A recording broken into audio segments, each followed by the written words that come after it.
సిద్ధాపురం అనే గ్రామంలో సోమనాథ శర్మ, కామాక్షి అనే దంపతులు నివసిస్తూ ఉండేవాళ్ళు.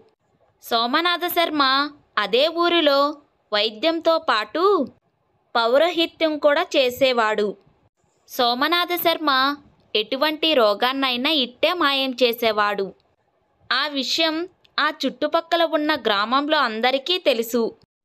అందరూ వచ్చి సోమనాథ శర్మ దగ్గరే వైద్యం చేయించుకొని వారికి తోచిందిస్తూ ఉండేవాళ్ళు.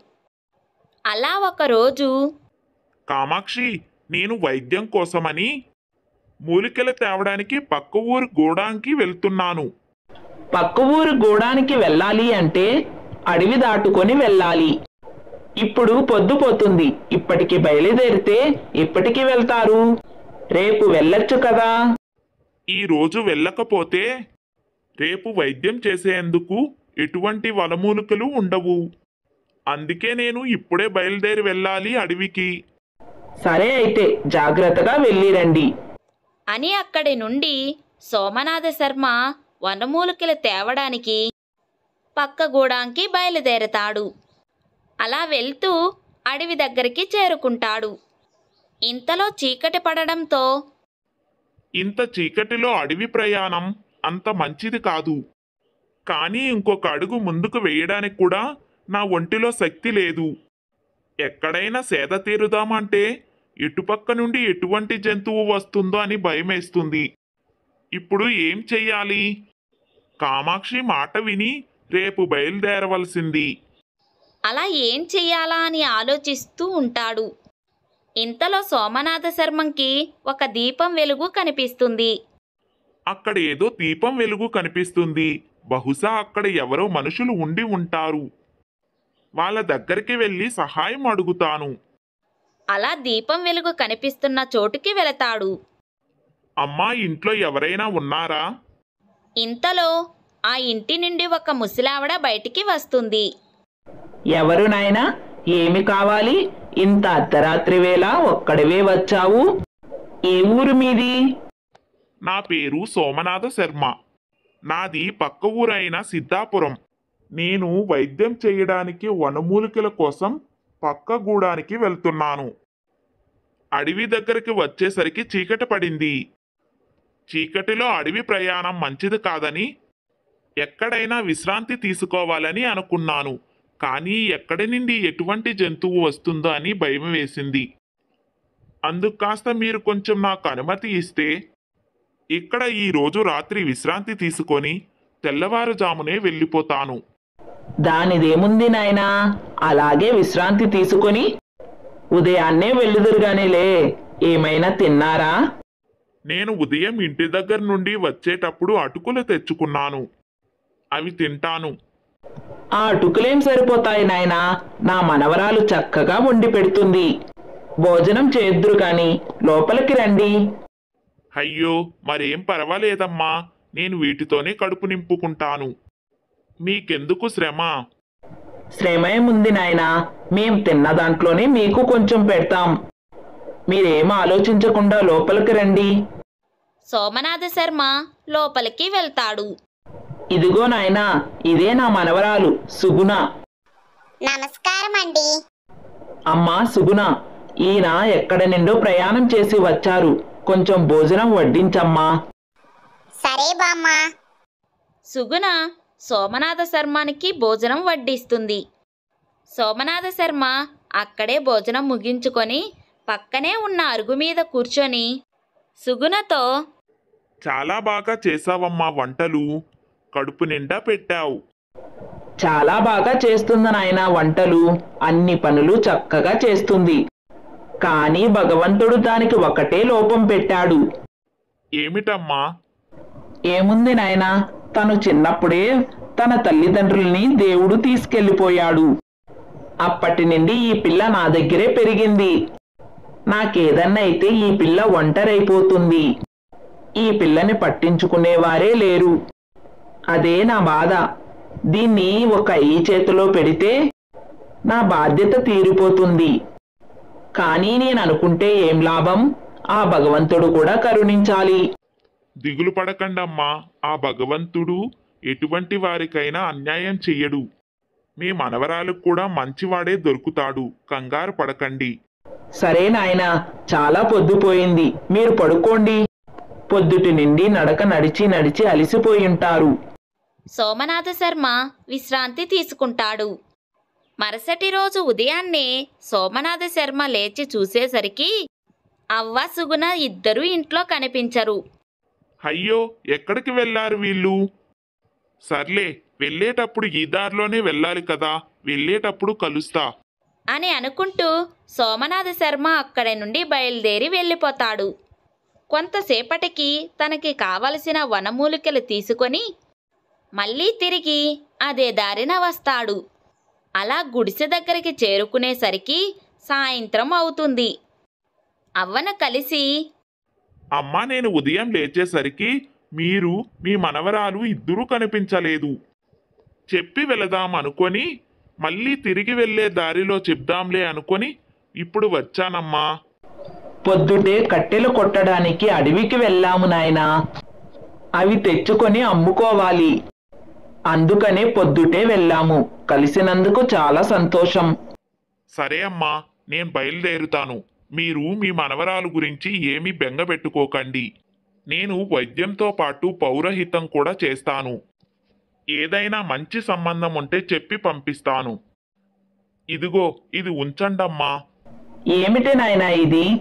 ఏమీ లేదమ్మా, రాత్రి నాకు ఆతిథ్యం ఇచ్చారు, ఎంతో సహాయం చేశారు. దానికి కాను చిన్న కానుక.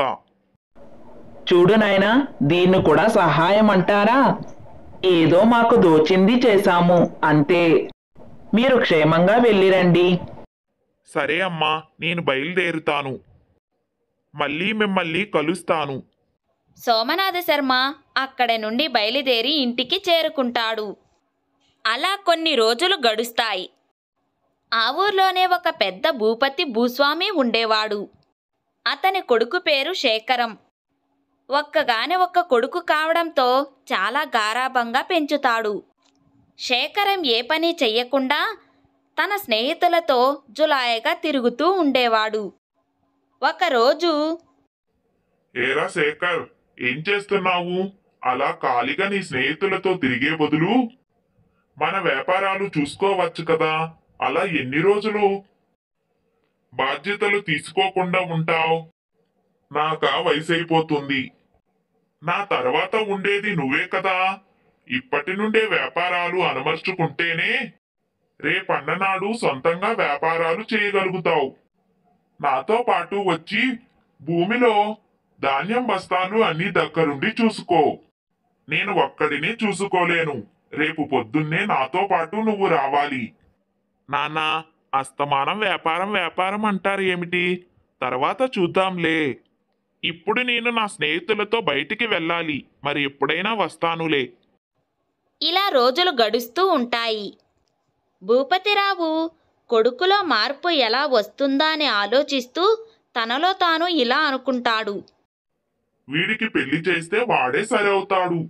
భూపతిరావు శేఖర్కేమైనా మంచి సంబంధం ఉందేమో అడుగుదామని సోమనాథ శర్మ ఇంటికి వెళతాడు. భూపతి గారు, ఇలా వచ్చారు ఏమిటి? ఏమైనా ఒంట్లో బాగోలేదా? చెప్పండి, ఏమైనా మందులు ఇమ్మంటారా? అదేం లేదు శర్మగారు. మా అబ్బాయికి ఏమైనా మంచి సంబంధం ఉంటే చెప్పండి. చెప్పండి, పెళ్లి చేద్దామని అనుకుంటున్నాను. తప్పకుండా భూపతి గారు, ఏదైనా మంచి సంబంధం ఉంటే తప్పకుండా చెప్తానండి అని భూపతిరావు అక్కడి నుండి వెళ్ళిపోతారు. వెంటనే సోమనాథ శర్మంకి సుగుణ గుర్తుకు వస్తుంది. కానీ సుగుణ మంచిదే, భూపతిరావు గారు మంచివారే. కానీ భూపతిరావు కొడుకు జులాయిగా తిరుగుతూ ఉంటాడు. సుగుణకి ఈ సంబంధం మంచిదేనా అని ఆలోచిస్తూ ఉంటాడు. తెల్లవారుతుంది. సోమనాథ శర్మ భూపతిరావు ఇంటికి వెళతాడు. నమస్కారం అండి భూపతిరావు గారు. మీరు మీ అబ్బాయికి ఒక సంబంధం చూడమని చెప్పారు కదా, ఆ సంగతి గురించే మాట్లాడదామని వచ్చాను. మీకు ఆస్తులు పాస్తుల గురించి ఆశ లేకపోతే ఒక చక్కటి అమ్మాయి ఉంది. ఒక పేదింటి అమ్మాయి, తల్లిదండ్రులు ఎవ్వరూ లేరు. వాళ్ళ బామ్మ దగ్గర పెరిగింది. వంట వార్పు అంతా బాగా వచ్చు. చూడ్డానికి కుందనపు బొమ్మలా ఉంటుంది. మీకు అభ్యంతరం ఏమీ లేకపోతే వెళ్ళి మాట్లాడి రమ్మంటారా?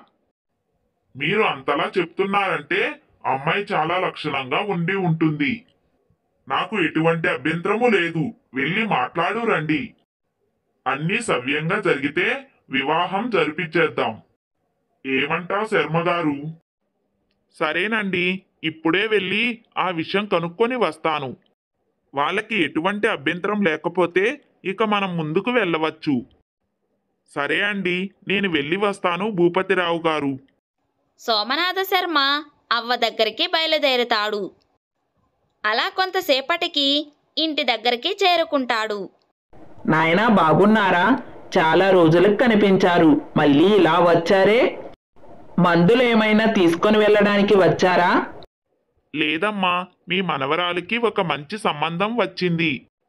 ఆ విషయం గురించి మాట్లాడదామనే వచ్చాను. భూపతిరావు గారు మా ఊరి జమీందారి. ఆయనకి ఒక్కగానొక్క కొడుకు.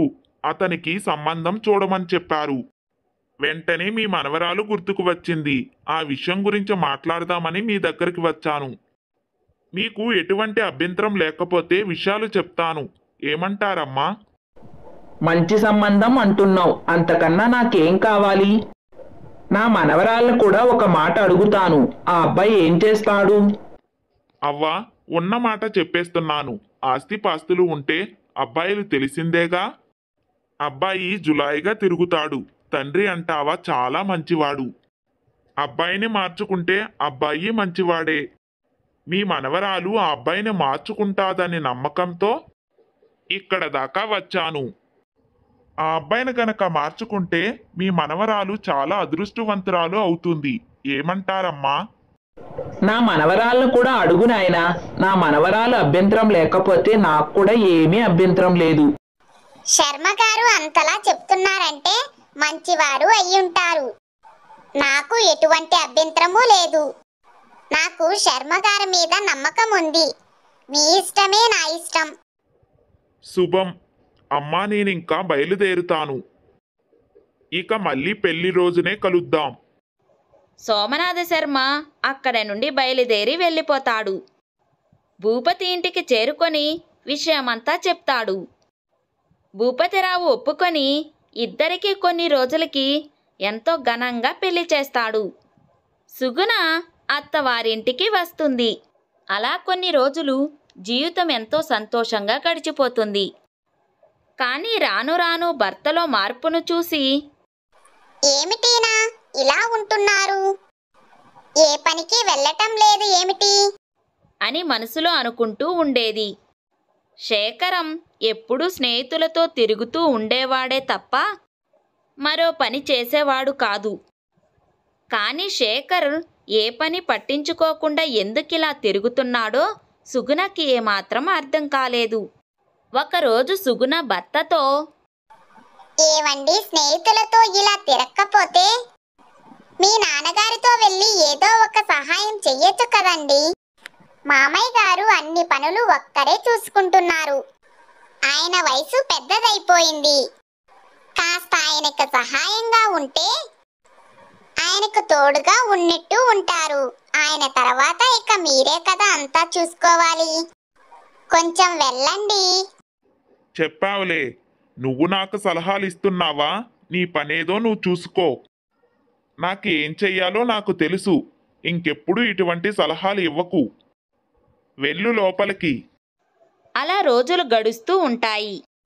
భూపతిరావు ప్రతిరోజు పొలానికి వెళుతూ వస్తూ ఉండేవాడు. ఇంటికి అప్పుడప్పుడు ఎవరో ఒకరు వస్తూ వెళుతూ ఉండేవాళ్ళు. వచ్చిన వాళ్ళు భూపతితో ఏదో ఒకటి మాట్లాడుతూ ఉండేవాళ్ళు. ఒకరోజు అనుకోకుండా చాలామంది జనం ఇంటికి వస్తారు.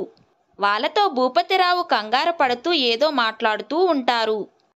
ఇదంతా చూసిన సుగుణకి ఏమీ అర్థం కాక గబగబా భర్త దగ్గరికి వెళ్ళి, ఏమండి, మన ఇంటికి చాలా మంది వచ్చారు. మీ నాన్నగారితో ఏదో మాట్లాడుతున్నారు. మామయ్య గారు చాలా కంగారు పడుతున్నారు. వాళ్ళందరికీ చేతులు జోడించి ఏదో అడుగుతున్నారు. నాకెందుకో కంగారుగా ఉంది. ఒకసారి మీరు వెళ్ళి అడగండి. ఏమీ అయ్యుండదులే, ఎవరో పొలం పనులు చేసేవాళ్ళు అయ్యింటారు. ఎందుకు కంగారు పడుతున్నావు? ఏమైనా ఉంటే మా నాన్నగారు చూసుకుంటారు. అని చెప్పి సుగుణను పంపించేస్తాడు. అలా కొన్ని రోజుల తరువాత భూపతిరావు ఇంటికి చాలామంది జనం వస్తారు. సుగుణ కంగారు పడుతూ భూపతిరావు రూములోకి వెళ్తుంది. కానీ భూపతిరావు గదిలో ఉండడు. అక్కడొక ఉత్తరం రాసి ఉంటుంది. సుగుణ ఆ ఉత్తరాన్ని తీసుకొని శేఖరం దగ్గరికి వెళ్తుంది. ఏమండి, ఎంత ఘోరం జరిగిపోయిందో. మీ నాన్నగారు ఇంట్లో చూస్తే ఎక్కడా కనిపించడం లేదు. బయట చాలా జనం వచ్చారండి. ఏమైందో ఏమిటో, మీ నాన్నగారి గదిలో ఈ ఉత్తరం దొరికింది. ఏమైందో కాస్త చూడండి. ఏమైంది? ఎందుకంత కంగారు పడిపోతున్నావు? ఏమైంది అంటారేమిటండి? మీ నాన్నగారు ఇంట్లో ఎక్కడా కనిపించడం లేదు. మీ నాన్నగారు పడుకున్న గదిలో ఈ ఉత్తరం కనిపించింది. బయట చూస్తే జనం ఉన్నారు. నాకు కాస్త కంగారుగా ఉంది. ఏమిటా ఉత్తరం? ఏమిటో నాకేం తెలుసు, మీరే చదువుకోండి. అబ్బాయి శేఖరం, నీకెలా చెప్పాలో తెలియలేదు, అందుకే ఈ ఉత్తరం రాస్తున్నాను. నువ్వు తల్లి లేని పిల్లవాడివని చాలా గారాబంగా పెంచుకున్నాను. నువ్వు అడిగినది ఏది నువ్వు కాదనకుండా ఇచ్చాను. నువ్వు పెద్ద చదువులు చదువుకొని మన వ్యాపారాల బాధ్యతలన్నీ తీసుకుంటావు అని అనుకున్నాను. కానీ నువ్వు స్నేహితులు షికార్లు అంటూ తిరుగుతున్నావు. ఏ రోజన్నా మన వ్యాపారాలు ఎలా జరుగుతున్నాయి నాన్న అని ఏనాడు నువ్వు నన్ను అడగలేదు. నేనొక్కడినే వ్యాపారాలన్నీ చూసుకోవడం వల్ల అన్ని నష్టాలే వచ్చాయి. వేరే వాళ్ళని పెట్టడం వల్ల నా వ్యాపారాలు నష్టపోయానే తప్ప ఇంకా పెరగలేదు. ఒక్కడినే ఎన్నని చూసుకుంటాను. నిన్ను చాలాసార్లు అడిగాను వచ్చి మన వ్యాపారాలు చూసుకోమని. కానీ నువ్వు ఏనాడు నా మాట వినలేదు. అందువల్ల నేను బయట వాళ్ళని నమ్మవలసి వచ్చింది. వాళ్ళు భారీగా నష్టాలు చూపించారు. ఉన్న ఆస్తులన్నీ అప్పుల వాళ్ళకే సరిపోయాయి. కనీసం మనం ఉన్న ఇల్లు కూడా అప్పుల వాళ్ళకే వెళ్ళిపోయింది. ఇప్పుడు మనం చేసేదేమీ లేదు, అంతా చేదాటిపోయింది. అందుకని నువ్వు కోడల్ని తీసుకొని ఏ ఊరన్నా వెళ్ళి బ్రతకండి. నేను నా మొదటి సంపాదనతో మీ అమ్మకు ఒక హారం చేయించాను. అది నా పెట్టెలో బట్టల అడుగున ఉంది. దానిని అమ్ముకొని ఒక వ్యాపారం పెట్టుకో. కోడల్ని జాగ్రత్తగా చూసుకో. నీకు భారంగా ఉండడం ఎందుకని నేను దూరంగా వెళ్ళిపోతున్నాను. మీరు ఎక్కడున్నా క్షేమంగా ఉండాలని భగవంతుణ్ణి కోరుకోవడం తప్ప ఇంకా ఏమీ చెయ్యలేను. ఉంటాను. ఇట్లు మీ నాన్న. ఉత్తరం చదివిన శేఖరంకి ఒక్కసారిగా పిడుగుపడినట్టు అయ్యింది. ఏమైందండి, అలా ఉండిపోయారే? ఏముంది ఆ ఉత్తరంలో? మామయ్య గారు ఏం రాశారు? ఏమైందంటావేమిటే? మా నాన్నగారు పీకల్లోతుల్లో అప్పుల్లో మునిగిపోయారట. ఇల్లు విడిచి వెళ్ళిపోయారు. బయట ఉన్న వాళ్ళంతా అప్పుల వాళ్ళు ఈ ఇల్లుని స్వాధీనం చేసుకోవడానికి వచ్చారు. మనకి ఏమీ మిగల్లేదు. మా నాన్నగారు ఈ ఉత్తరంలో అదే రాశారు. ఇప్పుడు మనం ఇల్లు ఖాళీ చేసి వెళ్ళాలి. ఎంత పని చేశారు మా నాన్న. ఇప్పుడు ఎక్కడికని వెళ్తాము? నాకేమీ అర్థం అవడం లేదు. మీ నాన్నగారికి అప్పులున్నాయన్నమాట నీతో కానీ నాతో కానీ ఒక్కసారైనా చెప్పలేదు ఏమిటండి? అయినా ఆయనకున్నది మనమే కదా, మనకు ఒక్క మాట చెప్పవలసింది. అయినా మామయ్య గారు మిమ్మల్ని చాలాసార్లు అడిగారు వ్యాపారం చూసుకోమని. ఆయన మాట ఏనాడు వినలేదు. మీరు మీ నాన్నగారితో వెళుతూ ఉంటే ఈ విషయాలన్నీ తెలిసేవి. మీరెప్పుడూ పట్టించుకోలేదు. ఇప్పుడు మీ నాన్నగారిని తప్పు పట్టడం కూడా మంచిది కాదు. ఎందుకంటే ఆయన ఒక్కడే వ్యాపారాలన్నీ చూసుకునేవాడు. అందరూ మంచివాళ్లే ఉంటారా? పాపం మీ నాన్నగారు మోసపోయారు. ఎక్కడికి వెళ్ళారో ఏమిటో. అయినా ఇప్పటికిప్పుడు ఇల్లు ఖాళీ చేయమంటే ఎలా? ఇప్పటికిప్పుడు మనకి ఇల్లు ఎక్కడ దొరుకుతుంది? సరే, అందాక మా బామ్మ దగ్గరికి వెళ్దాం. తర్వాత ఏం చేయాలన్నది ఆలోచిద్దాం. ఏమంటారు? ఇప్పుడు మీ బామ్మ దగ్గరికి ఉన్నట్టుండి ఎలా వెళ్తాము? ఆవిడ ఒక చిన్న ఇంట్లో ఉండి ఏదో కష్టపడుతుంది. ఇప్పుడు మనం వెళ్ళి ఆవిడ్ని ఇబ్బంది పెట్టడం ఎందుకు? ఇబ్బంది పెట్టడం ఏమిటండి? ఇప్పుడు మన దగ్గర డబ్బులు లేవు కదా. ఇప్పటికిప్పుడు ఇల్లు కూడా దొరకదు. అందుకే మన బామ్మ దగ్గరికి వెళ్దామండి. మనం తర్వాత ఏం చెయ్యాలన్నది తర్వాత ఆలోచిద్దాం. మనకు అంతకు మించి వేరే మార్గం అంటూ ఏమీ లేదు. సుగుణ శేఖరం అన్ని సామాన్లు సర్దుకొని ఎడ్ల బండిలో వేసుకొని ఆ రాత్రికి రాత్రే ఇల్లు విడిచి బయలుదేరుతారు. అలా కొంతసేపటికి ఇంటికి చేరుకుంటారు. అమ్మా సుగుణ, ఏమైందమ్మా? ఇంత అర్ధరాత్రి వేళ అన్ని సామాన్లు పట్టుకొని ఇలా వచ్చావేమిటి? అసలు ఏం జరిగిందో చెప్పమ్మా. ఏమీ లేదు బామ్మ. ముందు లోపలికి వెళదాం. తర్వాత నీకు విషయమంతా చెప్తాను. పదండమ్మా లోపలికి. సుగుణ జరిగిందంతా బామ్మకు చెప్తుంది. అయ్యో, ఎంత పని జరిగిపోయిందమ్మా. ఒక్క మాటైనా చెప్పాల్సిందిగా. ఎంత కష్టం వచ్చింది. సరే బాబు, నువ్వేమీ బెంగ పెట్టుకోకు. జరిగిందేదో జరిగిపోయింది. ఇక జరగాల్సిన దాని గురించి ఆలోచించాలి. ఇకనైనా కష్టపడి పని చేసుకుంటే బోలెడు పనులు ఉంటాయి. కష్టపడేవాడికి పనులు లోటా నాయనా. బాగా చీకటి పడడంతో అందరూ పడుకుంటారు. కానీ శేఖర్కి మాత్రం నిద్ర పట్టదు. తండ్రి గురించి ఆలోచించుకుంటూ తనలో తానే ఇలా అనుకుంటాడు. మా నాన్న చాలాసార్లు చెప్పారు. నేను ఒక్కసారైనా మా నాన్న మాట వినవలసింది. వినింటే ఈరోజు ఇలా జరగకపోవును. మా నాన్న నాకు ఏ కష్టం లేకుండా చూసుకున్నారు. ఇప్పుడు ఎలా కష్టపడాలో తెలియడం లేదు. అలా బాధపడుతూ ఉంటాడు. ఇంతలో తెల్లవారుతుంది. ఏంటండి, రాత్రంతా పడుకోలేదా? కళ్ళంతా ఎర్రగా ఉన్నాయి. మీ నాన్నగారు గురించి ఆలోచిస్తున్నారా? మా నాన్నగారి గురించి ఆలోచిస్తున్నాను. ఇప్పుడు ఎక్కడ ఉన్నారో, ఎలా ఉన్నారో, అలాగే ఇప్పుడు ఏం చెయ్యాలో అన్నదాని గురించి కూడా ఆలోచిస్తున్నాను. కానీ నాకు ఏమీ అర్థం కావడం లేదు ఏం చెయ్యాలా అని. మరేం బాధపడకండి.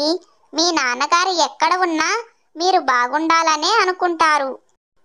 ఆయన మీ గురించి ఆలోచిస్తూ ఉంటారు. ఆయన ఇంతవరకు మీకు ఏ కష్టం రాకుండా చూసుకున్నారు. ఆయనకు మాత్రం మీ పైన బెంగ ఉండదా ఏమిటి? ఇప్పుడు మీరేం చెయ్యాలా అన్నదాని గురించి ఆలోచించండి. ఏం చెయ్యాలన్నా మన దగ్గర డబ్బులు ఉండాలి. మన చేతిలో చిల్లి గవ్వ కూడా లేదు. ఇప్పుడు ఏం చెయ్యాలి? మామయ్య గారు, మీ అమ్మగారు హారం ఇచ్చారు కదా, ఆ హారం అమ్మగా వచ్చిన డబ్బులు తీసుకొని ఏదైనా వ్యాపారంలో పెట్టుబడిగా పెట్టండి. ఏ వ్యాపారం చెయ్యాలన్నా నాకు వ్యాపారంలో మెలకువలు ఏమీ తెలియదు. నీ దగ్గర ఏమైనా సలహా ఉంటే ఇవ్వు. మీకు ఎలాగో వ్యాపారంలో మెలకువలు ఏవి తెలియదు అంటున్నారు కదా. ఇది అడవి ప్రాంతం. ఇక్కడ పంటలు పండించుకున్న ఎవరు ఏమీ అడగరు. కాబట్టి ఈ అడవిలో ఒక చిన్న స్థలాన్ని సాగు చేసుకొని మొదటిగా కూరగాయల మొక్కలు వేద్దాం. పంట చేతికి వచ్చాక వాటిని గ్రామానికి తీసుకొని వెళ్ళి అమ్ముదాం. నీ సలహా బాగానే ఉంది, కానీ పంట చేతికి రావడానికి సమయం పడుతుంది కదా. మరి అప్పటి వరకు మనం ఎలా ఉండాలి? అప్పటి వరకు మనకు ఆదాయం ఎలా వస్తుంది? నేను మా బామ్మ కలిసి అడవికి వెళ్ళి కట్టెలు కొట్టి వాటిని తీసుకొని వెళ్ళి సంతలో అమ్ముకొని డబ్బులు తీసుకువస్తాము. అప్పటి వరకు ఆ డబ్బులతో కాలక్షేపం చేద్దామండి. అలా రోజు బామ్మ సుగుణ అడవికి వెళ్ళి కట్టెలు కొట్టి సంతలో అమ్మి ఆ డబ్బులు తీసుకొని వస్తారు. ఆ డబ్బులతో వాళ్ళకి కావలసిన అవసరాలన్నీ తీర్చుకునేవాళ్ళు. శేఖరం కూడా కొంత స్థలాన్ని సేకరించుకొని సాగు చేసుకొని ఆ భూమిలో వ్యవసాయం చేస్తూ ఉండేవాడు. అలా రోజులు గడుస్తూ ఉంటాయి. ఏమైందండి, ఎందుకంత బాధగా ఉన్నారు? ఏం ఆలోచిస్తున్నారు? ఏమీ లేదు సుగుణ. మీరు ఇంతలా కష్టపడడం నేను చూడలేకపోతున్నాను. ఇదంతా నా వల్లే అని తెలిసి బాధపడుతున్నాను. ఇప్పుడు అన్నీ ఆలోచించి ఏం లాభమండి? ఎలాగో మీరు కష్టపడుతున్నారు, మేము కష్టపడుతున్నాము. ఇందులో తప్పేముంది? ఇంకా మళ్ళీ మనకి మంచి రోజులు వస్తాయని కష్టపడండి. అంతా మంచే జరుగుతుంది. అలా కొన్ని రోజులకి పంట అంతా చేతికి వస్తుంది. శేఖరం పంట అంతా బుట్టలో పెట్టుకొని అమ్మడానికి ఊరిలోకి వెళ్తాడు. వంకాయలు, బెండకాయలు, కాకరకాయలు, అరటికాయలు, టమాటాలు, తాజా తాజా కూరగాయలమ్మా. అలా ఊరంతా తిరుగుతూ అమ్ముతూ ఉండేవాడు. కూరగాయలు చాలా తాజాగా ఉండడం వల్ల చాలా త్వరగా అమ్ముడైపోయాయి. సాయంత్రానికల్లా తనకి కావలసిన సరుకులన్నీ తీసుకొని ఇంటికి తిరిగి బయలుదేరేవాడు. అలా కొన్ని రోజుల్లోనే శేఖరం వ్యాపారంలో మెలకులన్నీ నేర్చుకుంటాడు. పంటలు ఎలా పండించాలో నేర్చుకుంటాడు. అతను పండించినవే కాకుండా ఇతరుల రైతుల దగ్గర కూడా పంటను కొనుక్కొని ఒక దుకాణాన్ని పెట్టుకుంటాడు. అలా చిన్న దుకాణాన్ని దినదినముగా పెద్ద దుకాణం చేసుకొని మంచి వ్యాపారస్తుడిగా స్థిరపడిపోతాడు. ఒకరోజు నేను కష్టపడి పని చెయ్యాలని మా నాన్న ఎప్పుడూ కోరుకునేవాడు సుగుణ. ఇవాళ నేను ఇంత కష్టపడి ఇంత సంపాదించాను. కానీ మా నాన్న చూడ్డానికి నా దగ్గర లేరు. మా నాన్నగారు మనతో పాటు ఉంటే ఎంతో సంతోషపడేవారు సుగుణ. మామయ్య గారు ఎక్కడ ఉన్నా మీ సంతోషాన్నే కోరుకుంటారు. మీకు మీ నాన్నగారి మీద ఉండే ప్రేమే ఏదో ఒక రోజు మిమ్మల్ని కలిసేలా చేస్తుందిలేండి. మీరు ఏమీ బాధపడకండి. అలా ఉండగా ఒకరోజు ఒక వ్యక్తి శేఖరం దుకాణానికి వచ్చి, బాబు, వంకాయలు చాలా తాజాగా ఉన్నాయి. కాయలంటే చాలా ఇష్టం. కిలో ఎంతకిస్తావు ఏమిటి? కాయలు తాజాగా ఉంటాయండి. అన్నీ మా తోటలో పండించినవే. మీకు ఏమి కావాలన్నా సంకోచించకుండా తీసుకోవచ్చు. ఏవి మందు వేసి పెంచినవి కాదు. సరే సరే. కిలో టమోటాలు ఎంతకిస్తావో చెప్పు. టమాటాలు కిలో 20 రూపాయలండి. ఇవ్వమంటారా? టమాటాలు 1 కిలో, వంకాయలు 1 కిలో ఇవ్వు శేఖరం. శేఖరం పైకి చూస్తాడు. ఆ వచ్చిండే వ్యక్తిని శేఖరం చూసి కళ్ళల్లో నీళ్లు తిరుగుతాయి. ఆ వచ్చిన వ్యక్తి ఎవరో కాదు, భూపతిరావు. శేఖరం వెంటనే లేచి వచ్చి వాళ్ళ నాన్నని హత్తుకుంటాడు. శేఖర్ని భూపతిరావు చూసి, ఎలా ఉన్నావురా అని అడగక్కర్లేదు. నిన్ను చూస్తుంటేనే తెలుస్తుంది నువ్వు బాగానే ఉన్నావని. నా కోడలు ఏం చేస్తుంది? అసలు ఎక్కడ ఉన్నారు? ఇంటికేమన్నా తీసుకెళ్తావా? ఇక్కడే ఉన్నామా? పదండి నాన్న ఇంటికి. మిమ్మల్ని చూస్తే మీ కోడలు ఎంత సంతోషపడుతుందో. ఏం నాన్నా, ఎందుకు వెళ్ళిపోయావు నన్ను విడిచిపెట్టి? ఇన్ని రోజులు ఎక్కడ ఉన్నావు నాన్నా? ఎలా ఉన్నావు? ఒక్కసారి కూడా నీకు నేను గుర్తుకు రాలేదా? నిన్ను రోజు మేం గుర్తు తెచ్చుకుంటూనే ఉంటాము. ఎక్కడ ఉన్నావని, ఎలా ఉన్నావని. ఇప్పుడైతే నాకు ఆ బెంగ లేదు. ఇంక ఎప్పుడూ మమ్మల్ని వదిలి వెళ్ళిపోకండి నాన్న. మాతో పాటునే ఉండండి. అలా మాట్లాడుకుంటూ భూపతిరావు శేఖరం ఇంటికి వెళ్తారు. ఇంతలో సుగుణ తోటలో కాయగూరలు కోస్తూ ఉంటుంది. భూపతిరావుని శేఖర్ని చూస్తూ తోటలో నుండి బయటికి వస్తుంది. మామయ్య గారు బాగున్నారా? పదండి లోపలికి. చాలా సంతోషంగా ఉందమ్మా. బలాదురుగా తిరిగేవాడిని ఒక మంచి రైతును చేశావు. ఒక వ్యాపారుడిని చేశావు. అలాగే వ్యాపారంలో మెలకువలన్నీ నేర్చుకోగలిగేలా చేశావు. ఇప్పుడు నా కొడుకు ఎలా బ్రతకాలో నేర్చుకున్నాడు. ఇంతకన్నా ఒక తండ్రిగా నాకు ఇంకేం కావాలి? భూపతిరావు సుగుణాలు అలా మాట్లాడుకుంటూ ఉంటారు. అదంతా చూస్తున్న శేఖరంకి ఏమీ అర్థం కాదు. కొంతసేపటికి భూపతిరావు శేఖర్ని పిలిచి జరిగిందంతా చెప్తాడు. శేఖరం, కూర్చొని తింటే కొండలైనా కరిగిపోతాయి. నీలో మార్పు తీసుకురావడానికే నేను కోడలు ఆడిన నాటకం ఇదంతా. ఎలాగైతేనేం నీలో మార్పు వచ్చింది. ఇంకా నాకు ఎటువంటి బెంగ లేదు. ఇదిగో నా ఆస్తి అంతా నీకిస్తున్నాను. మన ఆస్తి ఎక్కడికి పోలేదు. ఇప్పటి నుండి మన ఆస్తి అంతా నీ పేరు మీద ఉంది. ఇక మన వ్యాపారాలన్నీ నువ్వు కోడలు చూసుకోండి. నిజాయితీగా వ్యాపారాలు చేసి మంచి పేరు తెచ్చుకోండి. సరే, ఇంకా పదండి, మనం మన ఇంటికి వెళ్దాం. ఆ రోజుటి నుండి భార్యాభర్తలు ఇద్దరూ నిజాయితీగా వ్యాపారం చేసుకుంటూ సంతోషంగా జీవనం సాగిస్తారు. ఉల్లిపాయ టమోటా దేవుడిని అడిగిన కోరిక.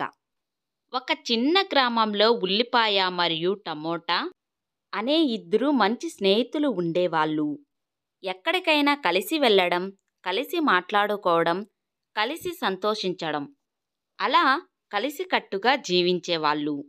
కానీ వాళ్ళిద్దరికీ తమ జీవితాలపై కొంత అసంతృప్తి ఉండేది. ఒకరోజు గ్రామానికి సన్యాసి వచ్చాడు.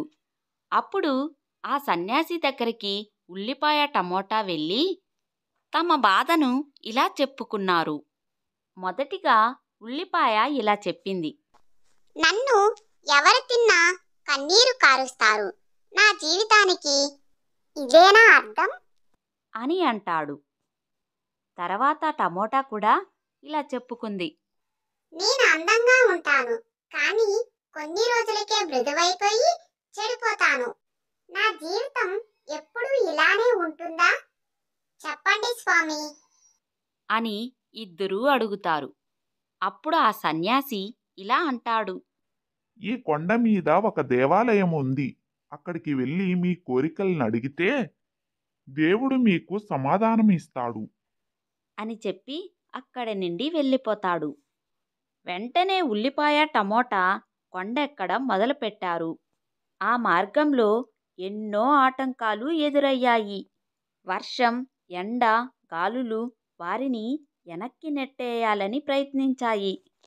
కానీ వాళ్ళ కోరిక దృఢంగా ఉండడంతో వాళ్ళు నిరాశ చెందకుండా పైకెక్కేశారు. చివరికి వారు దేవాలయానికి చేరుకున్నారు. వారు దేవుణ్ణి చూసి తమ తమ కోరికలను అడిగారు. మొదటిగా ఉల్లిపాయ అడిగింది. దేవుడా, నేను ఎవరినైనా తాకగానే వాళ్ళకి కన్నీళ్లు తెప్పిస్తాను. నేను అందరికీ సంతోషాన్ని అందించాలనుకుంటున్నాను అని అంటాడు ఉల్లిపాయ. అప్పుడు టమోటా కూడా ఇలా కోరుకుంటుంది. దేవుడా, నేను కొంతకాలం మాత్రమే ముద్దుగా ఉంటాను, తర్వాత చిత్తడి అయిపోతాను. నేనెప్పుడు ఇలాగే అందంగా ఉండేటట్టు ఆశీర్వదించు స్వామి అని కోరుకుంటారు. అప్పుడు వాళ్ళిద్దరి కోరికలు ఉన్న దేవుడు ఇలా అంటాడు. మీరిద్దరూ మీరు ఎలా ఉంటారనే విషయంలో అసంతృప్తిగా ఉన్నారు. కానీ మీ జీవితానికి అర్థం వేరే ఉంది. ముందుగా మీ జీవితానికి అర్థం తెలుసుకోండి అని చెప్పి దేవుడు మాయమైపోతాడు. దేవుడు మాటలు విన్న ఉల్లిపాయ టమోటా కొంతసేపు ఆలోచిస్తారు. వారు దేవాలయం నుండి బయటికి వచ్చినప్పుడు ఉల్లిపాయ ఇలా అంటుంది. నేను కన్నీళ్లు తెప్పిస్తాను, కానీ అదే సమయంలో ఆరోగ్యాన్ని కూడా ఇస్తాను. ఇదే నా జీవిత సత్యం అని అనుకుంటుంది. అప్పుడు టమోటా ఇలా అంటుంది. నేను కొంతకాలం మాత్రమే తాజాగా ఉంటాను, కానీ ఆ తాజాతనమే అందరికీ ఆనందాన్ని ఇస్తుంది. ఇదే కదా నా జీవిత రహస్యం. వారు తమ అసలైన విలువను గుర్తించుకొని సంతోషంగా తమ గ్రామానికి తిరిగి వెళ్ళారు. ఈ కథలోని నీతి: మన జీవితానికి అర్థం మనలోనే ఉంటుంది. మన బలహీనత కూడా ఒక ప్రత్యేకత కావచ్చు. దేవుడు మనల్ని ఎలా సృష్టించాడో అలా మనమే మన విలువను గుర్తించాలి. అది తెలుసుకున్న ఉల్లిపాయ టమోటా అప్పట్నుండి ఉల్లిపాయ టమోటా తమ జీవితాల్ని ఆనందంగా గడిపారు. ఆ గ్రామంలో అన్నపూర్ణమ్మ అనే ఒక వృద్ధురాలు ఉండేది. ఆమె చాలా మంచిది. ఆమె ఎంతమంది వచ్చినా కాదనకుండా వండి పెట్టేది. ఎవరు ఎంత ఇచ్చినా పుచ్చుకునేది. అనేక మంది బాటసార్లకు బాగా పరిచయం ఉన్న పేరు. ఒకరోజు, ఏరా, ఇంకా ఎంత దూరం వెళ్ళాలిరా? చాలా దూరం ప్రయాణం చేసి బాగా అలసిపోయాను. ఇంకా ఒక్క అడుగు కూడా ముందుకు వెయ్యలేను. ఇక్కడో ఎక్కడో ఒక దగ్గర కాసేపు విశ్రాంతి తీసుకొని తర్వాత మళ్ళీ తిరిగి ప్రయాణం అవుదాం. అవును, నాకు కూడా చాలా అలసటిగా ఉంది. కానీ చుట్టూ చూస్తే అడవి. ఇక్కడ ఎక్కడ విశ్రాంతి తీసుకుంటాం? అలాగే మన దగ్గర కొంచెం ధనం కూడా ఉంది. ఎవరైనా ఇక్కడ దొంగలు వస్తే మన దగ్గర ఉన్న కాస్త ధనం కూడా కోల్పోతాం. అవును, నువ్వు చెప్పేది నిజమే. ఇక్కడ ఎక్కడైనా దగ్గరలో ఒక సత్రం ఉందేమో చూద్దాం. ఇక్కడ దగ్గరలో రామాపురం అనే గ్రామం ఉంది. అక్కడ అన్నపూర్ణమ్మ గారి సత్రం ఉంది. ఆ సత్రంలో అటుగా వెళుతున్న బాటసార్లకి విశ్రాంతి తీసుకోవడానికి ఎటువంటి డబ్బులు తీసుకోకుండా అలాగే ఉచితంగా కూడా భోజనం పెడుతుంది. మనం కూడా అక్కడికి వెళ్ళి కాసేపు విశ్రాంతి తీసుకున్నాం. ఏమంటావ్? ఇక్కడ భయపడుతూ విశ్రాంతి తీసుకునే కన్నా అక్కడికి వెళ్ళి ప్రశాంతంగా విశ్రాంతి తీసుకోవడం మేలు కదా. సరే, పద వెళ్దాం. అలా కొంత ప్రయాణం తర్వాత రామాపురం చేరుకుంటారు. అలా ఇద్దరు స్నేహితులు అన్నపూర్ణమ్మ దగ్గరికి వెళ్తారు. ఏనాయనా, ఎక్కడ నుండి వస్తున్నారు? చూస్తుంటే బాగా అలిసిపోయినట్టు ఉన్నారు. కాళ్ళు కడుక్కోండి, భోజనం వడ్డిస్తాను. తిని కాసేపు విశ్రాంతి తీసుకుందురు గాని. అవునమ్మా, చాలా దూరం నుండి ప్రయాణం చేసి వస్తున్నాం. అలసటితో పాటు బాగా ఆకలి కూడా ఉంది. నాయనా, మీరు ఏ ఊరి నుండి వస్తున్నారు? ఏ పని మీద వెళ్తున్నారు అడుగుతున్నానని ఏమీ అనుకోకండి. ఇక్కడికి వచ్చిన వాళ్ళ వివరాలు కనుక్కోవడం నాకు అలవాటైపోయింది. ఏమీ అనుకోకండి. మేము ఆనందీపురం నుండి వస్తున్నామమ్మా. మగధ రాజ్యానికి వెళ్తున్నాం. అక్కడ రాజుగారి కరువులో ఉద్యోగాలు ఉన్నాయి అంటే బయలుదేరామమ్మా. మంచిది నాయనా. రాజుగారు కూడా మంచి దయగలవారని విన్నాను. మీకు మంచి ఉద్యోగాలు రావాలని ఆ భగవంతుణ్ణి కోరుకుంటున్నాను. ఎంత మంచి వాళ్ళమ్మా మీరు. మేమెవరో తెలియకపోయినా మాకు మంచి ఉద్యోగాలు రావాలని కోరుకుంటున్నారు. మీరు నా పిల్లల్లాంటి వారు నాయనా. అది సరే కాని భోజనం ఎలా ఉంది? రుచిగా ఉందా? నేను ముసలిదాన్ని. నాకు వచ్చినట్టు వండి పెడుతూ ఉంటాను. ఏమీ అనుకోకండి. భోజనం చాలా రుచిగా ఉందమ్మా. భోజనం చేసిన తర్వాత కాసేపు విశ్రాంతి తీసుకుంటాం. చాలా దూరం నుండి నడిచి వచ్చి బాగా అలిసిపోయాం. అది ఎంత భాగ్యం నాయనా. మీకు నచ్చినంతసేపు విశ్రాంతి తీసుకోండి. నేను ఏమీ అనుకోను. అయినా ఇంత రాత్రి వేళ ప్రయాణం మంచిది కాదు. పొద్దున్నే బయలుదేరండి. మీరు మాకు ఇంత సహాయం చేసినందుకు చాలా సంతోషంగా ఉంది అమ్మా. మీ మేలు ఎప్పటికీ మర్చిపోలేము. బాగా చీకటి పడిపోయింది. రేపు ఉదయాన్నే ఏమైనా తిని బయలుదేరుదురు గాని. రమేషు, సురేషు ఆ రాత్రికి అక్కడే విశ్రాంతి తీసుకుంటారు. ఉదయాన్నే లేచి తయారయ్యి ప్రయాణానికి సిద్ధమవుతారు. ఇదిగో అమ్మా, ఈ 4 వరహాలు తీసుకోండి. మాకు తినడానికి అలాగే మాకు విశ్రాంతి తీసుకోవడానికి చోటు ఇచ్చినందుకు ధన్యవాదాలు. ఇక మేము బయలుదేరుతాం. మంచిది నాయనా. క్షేమంగా వెళ్ళి మంచి ఉద్యోగాలు సంపాదించి తిరిగి ప్రయాణంలో నన్ను కలిసి వెళ్ళడం మర్చిపోకండి. సరేనా? సరే అమ్మా, తప్పకుండా కలుస్తాం. అలా వాళ్ళిద్దరూ మగధ రాజ్యానికి ప్రయాణం అవుతారు. ఇంతలో అడవిలో ఉన్న ఇద్దరు దొంగలు ఇలా మాట్లాడుకుంటూ ఉంటారు. నేను చెప్పేది జాగ్రత్తగా విను. ఇప్పుడు మనం దొంగతనం చేసేది రాజుగారి ఖజానా. మనం ఏమాత్రం పొరపాటు చేసినా మనల్ని అక్కడికక్కడే చంపేస్తారు. కాబట్టి మనం చాలా జాగ్రత్తగా ఉండాలి. సరే సరే, జాగ్రత్తగానే ఉంటాను. ఇక బయలుదేరుదాం. అందరూ గాఢ నిద్రలో ఉంటారు. ఇదే సరైన సమయం. తొందరగా వెళ్దాం పదా. ఆ ఇద్దరూ కలిసి రాజుగారు భవనంలోకి దొంగతనానికి వెళతారు. అలా వాళ్ళిద్దరూ రాజుగారి ఖజానా అంతా దోచుకొని అక్కడి నుండి వెళ్ళిపోతారు. అలా కొంతసేపటికి అడవిలోకి చేరుకుంటారు. ఇది రాజుగారి సొమ్ము. ఇప్పుడు మనం ఒక చిన్న తప్పు చేసినా దొరికిపోతాం. అందుకనే ఇది భద్రంగా ఎక్కడైనా దాచాలి. కానీ ఎక్కడ దాచగలం? ఎక్కడ దాచినా వాళ్ళకి తెలిసిపోతుంది. ఇప్పుడు ఏం చెయ్యాలి? ఈ మూటని ఎక్కడ పెట్టాలి? ఇక్కడ దగ్గరలోనే రామాపురం అనే గ్రామంలో అన్నపూర్ణమ్మ అనే ఒక ముసలావిడ ఉంది. బాటసారి వాళ్ళందరికీ విశ్రాంతి తీసుకోవడానికి ఏర్పాటు చేస్తూ ఉంటుంది.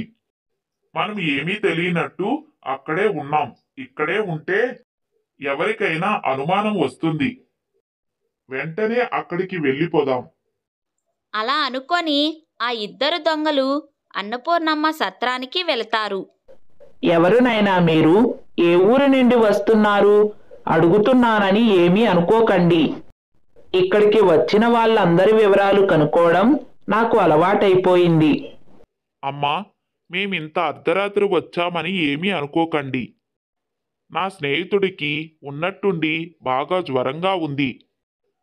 మేము ఈ రాత్రికి ఇక్కడే విశ్రాంతి తీసుకోవచ్చా? తప్పకుండా విశ్రాంతి తీసుకోవచ్చు. ఇంతకీ మీరు ఏ ఊరి నుండి వస్తున్నారు? ఎక్కడికి వెళ్ళాలి నాయనా? మేము సిరిపురం నుండి వస్తున్నాం. మాకు చిన్న పనుండి వేరే ఊరు వెళ్ళవలసింది. కానీ నా స్నేహితుడికి ఉన్నట్టుండి ఇలా అవ్వడంతో ఏం చెయ్యాలో అర్థం కాక విశ్రాంతి తీసుకోవడానికి ఆగాము. సరే, లోపలికి రండి. మీరు విశ్రాంతి తీసుకోవడానికి అన్ని ఏర్పాట్లు చేస్తాను. తెల్లవారుతుంది. ఆ దొంగలు అన్నపూర్ణమ్మతో, మాకు విశ్రాంతి తీసుకోవడానికి అనుమతి ఇచ్చినందుకు ధన్యవాదాలు. సరే, ఇక మేం బయలుదేరుతాం. ఏం బాబు, మీ స్నేహితుడు ఇంకా నీరసంగానే ఉన్నాడు కదా? అలా ఉండగా మీరు ఇంకా ఎక్కడికని వెళ్తారు? మీ స్నేహితుడికి తగ్గేదాకా మీరు ఇక్కడే ఉండండి. అది వినగానే దొంగ తనలో తాను ఇలా అనుకుంటాడు. అమ్మయ్య, మాకు కావలసింది కూడా ఇదే. ఇంకో 2 రోజులు ఇక్కడే ఉంటే మనల్ని ఎవరూ పట్టుకోలేరు. మన మీద అనుమానం కూడా రాదు. ఈలోపు అన్నీ సద్దుమణిగిపోతాయి. ఇక బయలుదేరుదామా? ఏమీ అవసరం లేదు. మనం ఎక్కడికి వెళ్ళవలసిన అవసరం లేదు. మనల్ని అన్నపూర్ణమ్మ గారు నీకు తగ్గేదాకా మనల్ని ఇక్కడే ఉండమన్నారు. కాబట్టి మనము ఇంకో 2 రోజులు ఇక్కడే ఉంటే బయట పరిస్థితులన్నీ సద్దుమణుగుతాయి. అలాగే మన మీద అనుమానం కూడా ఎవ్వరికీ రాదు. కాబట్టి నువ్వు ఈ 2 రోజులు అనారోగ్యంగానే నటించు. ఈ బంగారం ఏం చెయ్యాలి అనేది నేను తర్వాత ఆలోచిస్తాను. అంతా బాగానే ఉంది. కానీ రాజభటులు ఇక్కడికి వస్తే ఏం చెప్దాం? మనము బాటసార్లమని చెప్దాం. ఈ మూటలు మనం వచ్చినప్పటి నుండి ఇక్కడే ఉన్నాయని, అంతా చేసింది ఆవిడేనని చెప్దాం. అంతా ఆవిడ మీద నెట్టేద్దాం. అప్పుడు మన మీద ఎవ్వరికీ అనుమానం రాదు. నీ ఉపాయం చాలా బాగుంది. అలాగే చేద్దాం. అప్పుడు మన మీద ఎవ్వరికీ ఎటువంటి అనుమానం ఉండదు. ఆ దొంగలు మాట్లాడుకున్నదంతా అన్నపూర్ణమ్మ వింటుంది.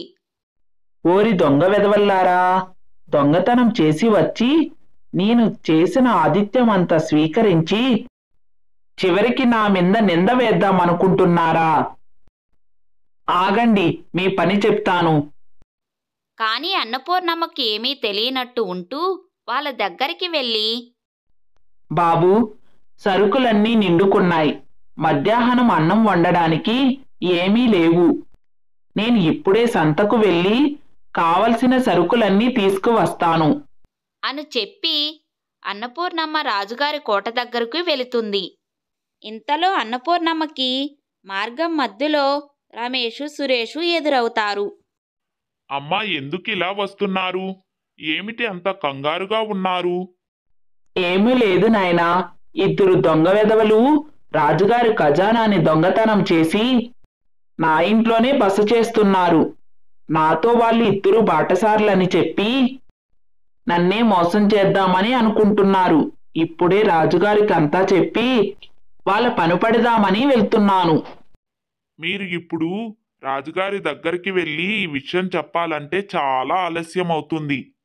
కాబట్టి మేమే ఈ విషయాన్ని రాజుగారి దగ్గరికి చేరుస్తాము. మీరు కంగారు పడకుండా ఇంటికి త్వరగా వెళ్ళండి. సరేనాయనా, మీరు ఏమి చేసినా తొందరగా చెయ్యండి. వాళ్ళకి ఎటువంటి అనుమానం వచ్చినా వాళ్ళని నేను ఆపలేను. కాబట్టి మీరే రాజుగారికి విషయం అంతా చెప్పి తొందరగా ఏదో ఒకటి చెయ్యండి. సరే అమ్మా, మీరేమీ కంగారు పడకండి. మీకేమీ తెలియనట్టే ఉండండి. మేము రాజుగారికి చెప్పి ఏదో ఒకటి చేస్తాము. వెంటనే అన్నపూర్ణమ్మ కొన్ని సరుకులు తీసుకొని ఇంటికి చేరుకుంటుంది. వాళ్ళకి భోజనం అంతా సిద్ధం చేసి రమేషు సురేషు కోసం ఎదురు చూస్తూ ఉంటుంది. ఇంతలో కొంతసేపటికి రాజభటులు అన్నపూర్ణమ్మ ఇంటికి వస్తారు. అమ్మా, రాజుగారు ఖజానాన్ని ఎవరో దొంగతనం చేశారు. అందుకే ప్రతి ఇంటిని సోదా చేస్తున్నాం. ఇప్పుడు మీ ఇంటిని కూడా సోదా చేయడానికి వచ్చాం. అయ్యో, దాందేముంది నాయనా, వెళ్ళి సోదా చెయ్యండి. నాకు ఎటువంటి అభ్యంతరమూ లేదు. ఇంతలో వాళ్ళిద్దరూ రాజభటుల్ని చూసి పారిపోదామని అనుకుంటారు. కానీ ఈ విషయం అంతా ముందే తెలిసిన రాజభటులు వాళ్ళని పారిపోకుండా పట్టుకుంటారు. అన్నపూర్ణమ్మ గారు, ఈ దొంగలిని పట్టించినందుకు మీకు చాలా ధన్యవాదాలు. మీరు గనక చెప్పకపోయింటే ఈ దొంగలు మా కళ్ళు కప్పి పారిపోయేవాళ్ళు. మీ నిజాయితీకి, మీ ధైర్యానికి మెచ్చి రాజుగారు మీకు ఒక బహుమతిని పంపించారు. 100 వరహాలు తీసుకోండమ్మా. భటులు ఆ 100 వరహాల మూటని అన్నపూర్ణమ్మ చేతికి ఇచ్చి ఆ దొంగలని తీసుకొని అక్కడి నుండి వెళ్ళిపోతారు. ఇంతలో అక్కడే ఉండి అదంతా చూస్తున్న రమేషు సురేషు అన్నపూర్ణమ్మ దగ్గరికి వస్తారు. మీరు సరైన సమయంలో నాకు కనపడకపోయింటే ఈ దొంగలు నన్ను మోసం చేసి ఉండేవాళ్ళు. మీరు కనబడకపోయింటే ఇంత త్వరగా ఇది అయ్యేదే కాదు. అమ్మా, మీరు మాకు సహాయం చేశారు. ఆ సహాయాన్ని మేము తొందరగా మర్చిపోలేము. అందుకే మీకు ఎంతో కొంత సహాయం చెయ్యాలని ఇదంతా చేశాము. ఈ అన్ని మాటల్లో పడి అడగాల్సిన విషయమే మర్చిపోయాను. ఇంతకీ మీకు ఉద్యోగాలు వచ్చాయా నాయనా? వచ్చాయమ్మా. ఈ విషయం మీకు చెప్పడానికే వస్తున్నాము. ఇంతలో మీరు కంగారుగా కనబడడంతో ఏమిటా నన్ను అడిగాము. ఇంతలోనే ఇదంతా జరిగింది. చాలా సంతోషం నాయనా. ఇప్పటి నుండి ఎంతో కష్టపడి పనిచేసి నిజాయితీగా సంతోషంగా ఉండండి. అలానే ఈ అమ్మని ఎప్పటికీ మర్చిపోకండి. అలా అప్పటి నుండి అన్నపూర్ణమ్మ అటుగా వచ్చిన బాటసార్లందరికీ ఉచితంగా ఆతిథ్యం ఇస్తూ ఉండేది. అలాగే వచ్చిన బాటసార్లు కూడా అన్నపూర్ణమ్మకి ఎంతో కొంత ధనం ఇస్తూ వెళుతూ ఉండేవాళ్ళు. లేని వారికి అన్నపూర్ణమ్మ ఉచితంగా వసతి ఏర్పాటు చేస్తూ ఉండేది. అబ్బాయి ఎక్కడున్నాడు సుమిత్ర? ఒకసారి అబ్బాయిని పిలు. ఈరోజు ఏమాత్రం ఆరోగ్యం సహకరించడం లేదు. పొలానికి వాడు వెళ్ళొస్తాడేమో అని అడుగుతాను. తయారవుతున్నాడండి, వస్తున్నాడు. నేను చూస్తూనే ఉన్నాను. ఈ మధ్య మీరు అసలు మరీ బలహీనమైపోతున్నారు. నాకు కూడా ఆరోగ్యం అంతంత మాత్రమే ఉంది నిజం చెప్పాలంటే. అందుకే పొద్దున్నే అబ్బాయికి చెప్పుంచాను, ఈరోజు నువ్వే పొలానికి వెళ్ళాలి అని. ఈ పాటికి తయారై వస్తూ ఉంటాడు. రానాన్నా కేశవ, ఈరోజు పొలానికి నువ్వే వెళ్ళిరా. అమ్మ చెప్పిందంటగా ఇప్పటికే నేను వెళ్ళలేను. నాకంత ఓపిక లేదు. ఈరోజే కాదురా, ఎప్పుడూ నాకు ఓపిక ఉండటం లేదు. ఎన్ని మాత్రలేసుకున్నా శక్తి రావడం లేదు. కేశవ, నాకు ఒక్కటే దిగులు, నీకు పెళ్లి చెయ్యాలి. మా ఆరోగ్యాలు రాను రాను క్షీణిస్తున్నాయి. ఏదో పొలముంది కాబట్టి నీ జీవితం దానివల్ల బానే సాగుతుంది. కొంచెం కష్టపడి పని చేశావంటే బోలెడంత ఆదాయం వస్తుంది. కానీ మేము ఉండగానే నీ పెళ్లి చూసి సంతోషంగా వెళ్ళిపోవాలని నా కోరిక. నువ్వు చూస్తే సంబంధాలు చూడొద్దంటావు, ఎవరిని ప్రేమించలేదని చెప్తావు. ఉన్నమాట చెప్పు నాయనా. నేను ఒక అమ్మాయిని ఇష్టపడ్డాను నాన్న, అందుకే సంబంధాలు చూడొద్దని చెప్పాను. అయితే ఇప్పటిదాకా ఆ అమ్మాయికి నా ప్రేమ విషయం చెప్పలేదు. చెప్పడానికి అవకాశమే దొరకడం లేదు. ఆమె అభిప్రాయం కూడా తెలుసుకొని ఆ తర్వాత మీతో కూడా చెప్పాలని అనుకున్నాను. అంతే, ఆమె అభిప్రాయం తెలియకుండా మీతో చెప్పి ప్రయోజనం ఏముంది? అదీ కాక ఏమీ తెలియకుండా సంబంధం మాట్లాడడానికి వెళ్ళడం మంచిది కాదు కదా. నేను త్వరలోనే ఆ అమ్మాయిని కలుస్తాను, నా సంగతి చెప్తాను. మరి కొంచెం సమయం ఇవ్వండి చాలు. కేశవ చాలా బుద్ధిమంతుడు. అంతో ఇంతో ఊర్లో ఉన్నంత వరకు చదువుకున్నాడు. తెలివైన వాడు కూడాను. అలాంటి వాడిని తల్లిదండ్రులు మాత్రం ఏమంటారు? ఎవరో అమ్మాయిని ఇష్టపడ్డాను అని చెప్తున్నాడు. తప్పకుండా మంచి నిర్ణయమే తీసుకుంటాడు. అందుకే వాళ్ళు కూడా ఏమీ అనలేకపోయారు. తొందరగా కేశవ పెళ్లి చేసుకుంటే చూడాలని వాళ్ళ తల్లిదండ్రుల కోరిక. రంగారావుకు సుమిత్రకు ఒక అమ్మాయి ఒక అబ్బాయి. అమ్మాయికి వివాహమైంది, పక్క ఊర్లోనే ఉంటుంది.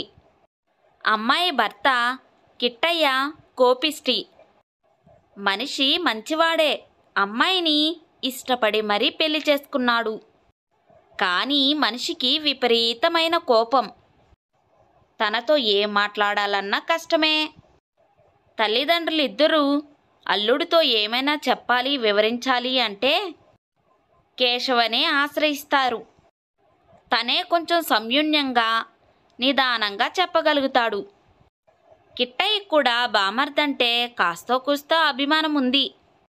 అయితే అసలు విషయం ఏమిటంటే కేశవ ప్రేమించింది మరెవరినో కాదు, అక్క ఆడపడుచు అయిన వెన్నెలని. కిట్టయ్యకి ఒక చెల్లెలు ఉంది. అక్క పెళ్లిలోనే ఆమెను చూసినప్పటి నుండి కేశవ ఇష్టపడుతున్నాడు. బావ అసలే కోపిష్టి అవ్వడంతో వెన్నెలతో ఎలా మాట్లాడాలో, ఎలా పలకరించాలో తెలియక సతమతమవుతూ ఉంటాడు. పోనీ అక్కతో విషయం చెప్దామంటే అక్క ఇంటికి అసలు ఎప్పుడూ రాదు. అందుకే కేశవ ఎవరితోనూ చెప్పలేక తన ప్రేమను మనసులోనే ఉంచుకున్నాడు. ఆ రోజు పొలం పనులు చేసుకొని ఇంటికి వస్తాడు. 4 రోజులు అక్కింటికి వెళతానని తల్లిదండ్రులతో చెప్తాడు. 4 రోజులు అక్కింట్లో ఉంటేనైనా వెన్నెలతో ఎలాగో అలాగా మాట్లాడొచ్చని కేశవ ఉద్దేశం. రారా తమ్ముడు. అబ్బా, నిన్ను చూస్తుంటే ఎంత సంతోషంగా ఉందో. అమ్మా నాన్న బాగున్నారా? వాళ్ళను కూడా తీసుకురావాల్సింది. నువ్వు ఒక్కడవే వచ్చావేంట్రా? నేను వద్దామంటే నాకు అసలు తీరికే లేదు. తెలుసుగా మీ బావ సంగతి. నాకు ఏదో ఒక పని చెప్తూ ఉంటారు. నన్ను అసలు పుట్టింటికే రానీయకుండా చేశారు. నేనంటే ఎంతో ఇష్టం కాబట్టి ఏమీ అనలేను. అమ్మా నాన్న ఎలా ఉన్నారా? బాగున్నారక్క. ఇదిగో నీకోసం సున్నిండ్లు, ఆవకాయలు అన్నీ చేసి పంపించారు. ఇద్దరికీ ఈ మధ్య అనారోగ్యంగా ఉంటుంది. నాన్న పొలం పనులు కూడా చేయలేకపోతున్నారు. నేనే పొలం పనులు చూసుకుంటున్నాను. నిన్ను చూద్దామనిపించి ఇక్కడ కొంచెం పని కూడా ఉందక్క. పొలం పనులు గిరిసారికి అప్పగించానులే. అదీ కాక నీతో ఒక ముఖ్యమైన విషయం మాట్లాడేది ఉంది. కానీ నువ్వెప్పుడు ఇంటికి రావుగా, అందుకే నేనే ఇక్కడికి వచ్చాను. ఇంతకీ బావగారెక్కడా? కేశవా, ఎలా ఉన్నావు? పెళ్ళైన ఇన్నాళ్ళకు మీ అక్క గుర్తుకొచ్చిందా మీకు? అందరూ ఇక్కడికి వచ్చి 4 రోజులు ఉండి వెళ్ళొచ్చుగా. ఎన్నిసార్లు అత్తా మామని రమ్మన్నా రారు. పోనీలే, నువ్వైనా వచ్చావు. మీ అక్కని నేను అక్కడికి పంపించడానికి నాకు తీరుబడి ఉండదు. తను లేకపోతే నాకు అస్సలు గడవదు. మరి నాక అమ్మ నాన్న ఎవరూ లేరు. ఇంకా ఈ ఇంట్లో అంతా చూసుకునేది మీ అక్కేగా. అందుకే పంపడం కుదరదు. చక్కగా 4 రోజులుండి మీ అక్కను కూడా సంతోషపెట్టు. చూడు మొహం ఎలా అయిపోయిందో. ఎంతమంది ఉన్నా సరే పుట్టింటి వాళ్ళు లేకపోతే ఆ బాధే వేరు ఆడవాళ్ళకి. సరే, బయటికి అలా వెళ్ళి వస్తాను. వచ్చిన తర్వాత తీరిగ్గా మాట్లాడుకున్నాం. అక్క, ఇంత బాగా మాట్లాడుతున్నారు బావగారు, కానీ కోపిష్టి అంటారు అందరూ. ఆయన కోపం నేను కూడా చూశాననుకో. కానీ ఇంత మంచి మనిషికి అంత కోపం ఏమిటక్కా? పోనీ ఇంత చనువుగా మాట్లాడుతున్నారు కదా అని ఏమైనా మాట్లాడదామంటే దేనికి కోపం వస్తుందో తెలీదు. నువ్వెలా ఆయనతోటి గడుపుతున్నావో ఏమిటో. ప్రేమ ప్రేమే, కోపం కోపమేరా తమ్ముడు. ఎంత ప్రేముందో అంత కోపం కూడా వస్తుంది. అయితే అదేదో మనసులోనే పెట్టేసుకొని పగ ప్రతీకారాలంటూ ఏమిటి ఉండదు ఆయనకి. ఆ నిమిషానికే కోపం వస్తుంది అంతే. తర్వాత మళ్ళీ మామూలు మనిషి అయిపోతారు. చూసావుగా ఎంత బాగా మాట్లాడుతున్నారో.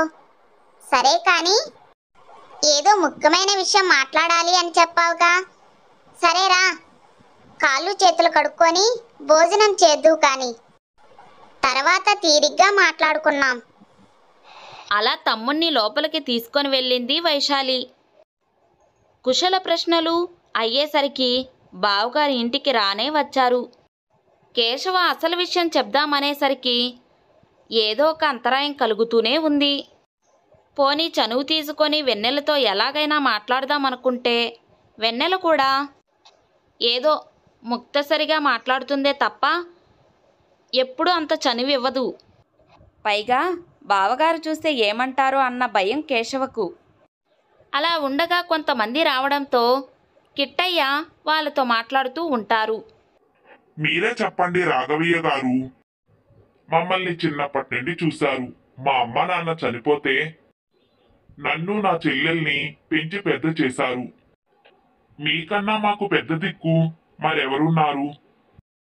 మా స్తోమత, మా స్థితిగతులు అన్నీ మీకు తెలిసినవే. ఆస్తి అంతస్తు కూడా దృష్టిలో పెట్టుకొని మీకు అన్ని విధాల ఈ సంబంధం బాగుంది అనుకుంటే తప్పకుండా ఈ సంబంధం కుదిరించుకున్నాం. మీ మాటే నా మాట, అంతకంటే ఇంకొక్క మాట కూడా ఎక్కువ మాట్లాడను. బేసిక్గా చెప్పావు కిట్టయ్యా. ఎంతైనా సంస్కారవంతమైన వాడివి కదా. సరే, అలా అయితే నేనే చెప్తున్నా. నాకు తెలిసినంత వరకు ఇది మంచి సంబంధమే. మీ స్తోమతలకి మీ స్థితిగతులకి అన్నిటికీ ఈ సంబంధము మంచిదే.